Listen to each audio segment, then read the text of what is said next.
কেন জানি না হঠাৎ করে আজকে মহারাজ কৃষ্ণচন্দ্রের রাজসভায় পড়ে থাকা সেই সেনাপতির কথা হুটহাট করে আমার মনে পড়ছে। যদি বলো কেন, মালটা সারা জীবন একটা তলোয়ার ধার দিয়ে গেল, আজ পর্যন্ত কোনো জায়গায় যুদ্ধ করতে দেখলাম না। যদি বলো ও যুদ্ধ করে, ও তৃণমূলের আমলেও যুদ্ধ করেনি, সিপিএমের আমলেও যুদ্ধ করেনি, আর বিজেপির আমলেও যুদ্ধ করবে না। আমি খালি ভাবছি ও কিরকম ধরনের সেনাপতি। ও সেনাপতি, ও শুধু যখন রাজসভায় যখন বলবে, কোনো সময় মিটিং হবে যে আচ্ছা গোপাল, আমাদের এখানে ধরো এবছর এই সরস্বতী পুজোতে আমাদের কৃষ্ণনগরে ভাবছি যে বাচ্চাদের নিয়ে একটা সুন্দর কোনো খেলা টেলা দেবো এখানে, বা গোপালের কাছে জিজ্ঞেস করবে কি কি করা যায় যাতে মানুষ আনন্দ পায়। সেনাপতি সেখানে বলবে আমি ওদেরকে যুদ্ধ শেখাবো, ও ওই ছাড়া জানে না।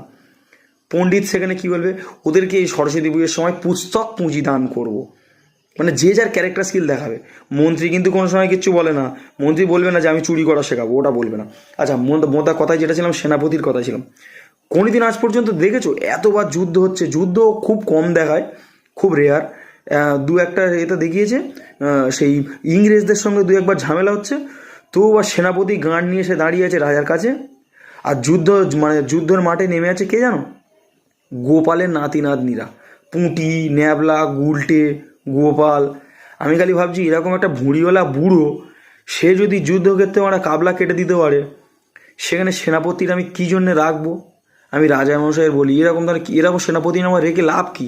যে কোনো যুদ্ধ করে না, আর সবসময় শুধু বলে আমি আমার যত সৈন্য আছে তাদেরকে প্রশিক্ষণ দিচ্ছি। আজ পর্যন্ত আমরা কোনো সৈন্য দেখিনি প্রশিক্ষণ দিতে।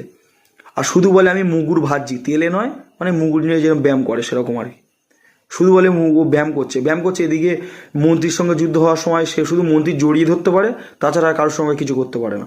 বাঘ দেখে ছুটে পালাচ্ছে, ইংরেজদের সৈন্যরা তেড়ে আসতে সে ছুটে পালাচ্ছে। সৈন্য ও যে সেনাপতি, ওই সেনাপতি মেন সেনাপতি। কি করতে সেনাপতি হয়েছিস ভাই তুই? তোর কোনো ক্যারেক্টার স্কিল নেই। তুই হচ্ছিস ফ্রি ফায়ারে একটা ক্যারেক্টার আছে অ্যাডাম, তুই অ্যাডাম ক্যারেক্টার। আর এক হচ্ছে পোগোতে ভীম যে ভীম কার্টুনটা হয়, ভীম কার্টুনে ওই এক রাজা আছে। এই দুটো রাজসভায় সত্যি কথা বলছি, সেনাপতি কোনো সৈন্যর কাজ নেই।